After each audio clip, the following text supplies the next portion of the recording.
பேரணாம்பேட்டில் நகர்ப்புற ஆரம்ப சுகாதார நிலைய மேற்கூரை சிமெண்ட் பூச்சிகள் பெயர்ந்து விழுந்ததால் பரபரப்பு. செவிலியர்களின் செயலால் அசம்பாவிதங்கள் தவிர்க்கப்பட்டது.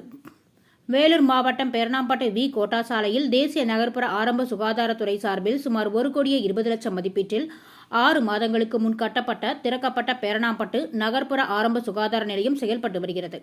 இந்த நகர்ப்புற ஆரம்ப சுகாதார நிலையத்திற்கு தினந்தோறும் 100க்கும் மேற்பட்ட நோயாளிகள் சிகிச்சைக்காக வந்து செல்கின்றனர். 24 மணி நேரமும் கர்ப்பிணி பெண்களுக்கு மருத்துவம் பார்க்கப்பட்டு வருகிறது. இந்நிலையில் இன்று வழக்கம் போல் காலை மருத்துவமனை செயல்பட தொடங்கின.